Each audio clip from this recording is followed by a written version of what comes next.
안녕하세요. 윤우리 목사입니다. 우리 암송구절 외워볼까요? 요한복음 1장 12절 말씀. 그러나 그를 맞아들인 사람들, 곧 그 이름을 믿는 사람에게는 하나님의 자녀가 되는 특권을 주셨다. 아멘. 오늘 하나님께서 우리에게 주신 말씀은 사도행전 19장 8절에서 10절까지의 말씀입니다. 바울은 회당에 들어가서 석 달 동안 하나님 나라의 일을 강론하고 권면하면서 담대하게 말하였다. 그러나 몇몇 사람은 마음이 완고하게 되어서 믿으려 하지 않고 온 회중 앞에서 이 도를 비난하므로 바울은 그들을 떠나 제자들을 따로 데리고 나가서 날마다 두란노 학당에서 강론하였다. 이런 일을 이태 동안 하였다. 아시아에 사는 사람들은 유대 사람이나 그리스 사람이나 모두 주님의 말씀을 듣게 되었다. 아멘. 이 바울이 에베소에 도착했을 때 우연히 만난 어떤 제자들에게 복음을 전하고 세례를 베풀었습니다. 그리고 그 유대인 회당에 들어갔습니다. 이 바울이 유대인 회당에 들어간 이유는 늘 이 가장 복음을 전하기 용이한 곳이기 때문이지요. 그리고 8절을 보면 이 석 달 동안 그 유대인 회당에서 하나님 나라 복음을 선포했다고 말합니다. 그러면 이 복음이 효과적으로 잘 전달되었을까요? 많은 이들이 예수님을 믿고 예수님께 돌아오게 되었을까요? 자, 9절을 보시면 그러나 몇몇 사람은 마음이 완고하게 되어서 믿으려 하지 않고 온 회중 앞에서 이 도를 비난하므로 바울은 그들을 떠나 제자들을 따로 데리고 나가서 날마다 두란노 학당에서 강론하였다. 그렇지 않았습니다. 이 몇몇 사람은 마음이 완고하게 되었다라고 합니다. 이것은 마음이 굳어졌다는 말입니다. 이 굳은 마음으로 바울이 전하는 복음을 계속 배척한 것입니다. 심지어 회중 앞에서 그 바울을 비난했습니다. 이는 저주하고 욕을 한 것이죠. 이 바울이 복음을 전하지 못하도록 열심히 막았던 것입니다. 여러분, 이 순서가 참 중요합니다.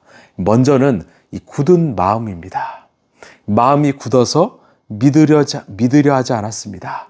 이것은 불순종이지요. 그 다음에 삶으로 비난했습니다. 이것이 바로 영이 죽은 자들의 모습입니다. 반대로 영이 살아있는 사람은 어떠할까요? 먼저 마음이 부드럽습니다. 마음이 부드럽기 때문에 말씀에 대해서 즉각적으로 순종합니다. 결국은 증인의 삶을 살게 됩니다. 이처럼 이 마음이 생각으로 또 행동으로 이루어지기 때문에 중요한 것은 우리의 마음입니다. 잠언서에서도 너의 마음을 지키라. 그 마음에서 생명이 난다고 했습니다. 이 마음이 좋은가 그렇지 않은가를 통해서 우리의 삶은 달라질 수밖에 없습니다. 결국 바울은 유대인 회당을 떠나서 두란노 서원으로 자리를 옮겨가게 되었습니다. 이 10절을 보시면 이런 일을 이태 동안 하였다. 아시아에 사는 사람들은 유대 사람이나 그리스 사람이나 모두 주님의 말씀을 듣게 되었다. 아멘. 무려 바울은 이태, 즉 2년 동안 두란노 서원에서 복음을 전했습니다. 이 두란노 서원에는 아시아 사람들, 또 유대 사람들, 그리스 헬라 사람들이 찾아와서 예수의 복음을 들었습니다. 단순히 귀로만 들은 것이 아니라 이 부드러운 마음으로 수용하고 삶으로 순종하여 복음의 증인의 이 삶으로 변화된 것입니다. 참 흥미롭지요. 누군가는 이 복음을 듣고 거부합니다. 또 비난하고 회방합니다. 그런데 누군가는 복음을 듣고 수용합니다. 순종하고 결국 전하게 됩니다. 왜 그럴까요? 바로 그 마음이 다르기 때문입니다. 복음을 들을 수 있는 마음은 그 마음밭이 옥토밭이 되었기 때문입니다. 이미 하나님께서 그 인생의 고난과 고통으로 인하여 또 삶을 성찰함으로 인하여 복음의 씨앗이 심겨질 마음바지로 만드셨기 때문입니다. 그 마음이 복음을 받아들일 수 있는 그 마음으로 준비되었기 때문입니다. 여러분, 우리의 마음이 굳으면 결코 복음이 들어갈 수가 없습니다. 내 고집, 내 자존심으로 인하여 내 마음이 굳어지면 이 복음은 뿌리 내릴 수가 없습니다. 그 신앙은 잠깐 타오르다가 꺼져버리는 신앙밖에 되지 않습니다. 저는 오늘 이 말씀을 듣고 계신 모든 성도들의 마음이 늘 가난했으면 좋겠습니다. 이 마태복음에서 심령이 가난한 자는 복이 있다고 말합니다. 여기서 심령이 가난하다, 마음이 가난하다는 것은 마치 며칠을 굶은 거지가 그 음식을 간절히 원하듯이, 어떤 자녀를 잃어버린 어미가 이 자녀를 찾듯이 우리의 마음이 간절히 주님을 찾는 마음을 의미합니다. 이 마음의 가난함, 주님 없이는 살 수 없다라는 그 간절한 마음, 부드러운 마음이지요. 여러분, 오늘 하루하루를 돌아보면 이 모든 것이 은혜가 아닐까요? 내가 살아가는 거, 또 오늘 내가 살아있는 거, 나를 찾아주는 사람이 있다라는 거, 나와 함께하는 공동체가 있다는 거, 또 내가 숨 쉴 수 있다는 거, 이 모든 상황이 은혜가 아닐까요? 이 은혜는 오직 하나님이 주실 수 있는 것입니다.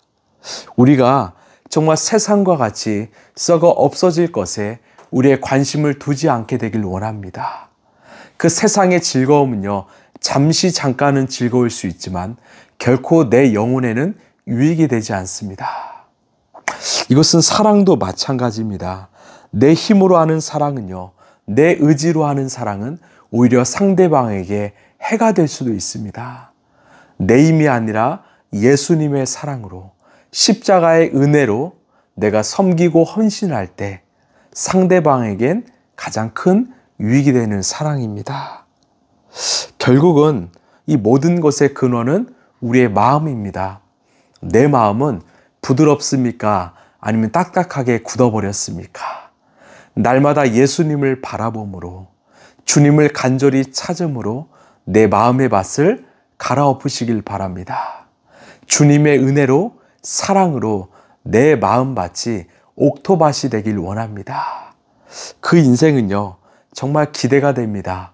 그 마음에 예수님의 복음의 씨앗이 뿌려지면 놀라운 열매가 맺어지기 때문이죠.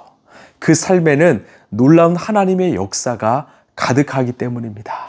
사람들이 살아나는 역사, 또 하나님의 그 복음의 통로가 되는 역사, 또한 나를 통해서 정말로 예수의 기적이 일어나는 역사가 일어나는 것입니다. 오늘 주님은 말씀합니다. 너희의 마음이 부드러운 마음이냐, 아니면 딱딱하게 굳은 마음이냐. 우리의 마음을 잘 기용하길 원합니다. 예수의 사랑으로, 은혜로 늘 마음밭을 갈아엎으시길 바랍니다. 기도하겠습니다.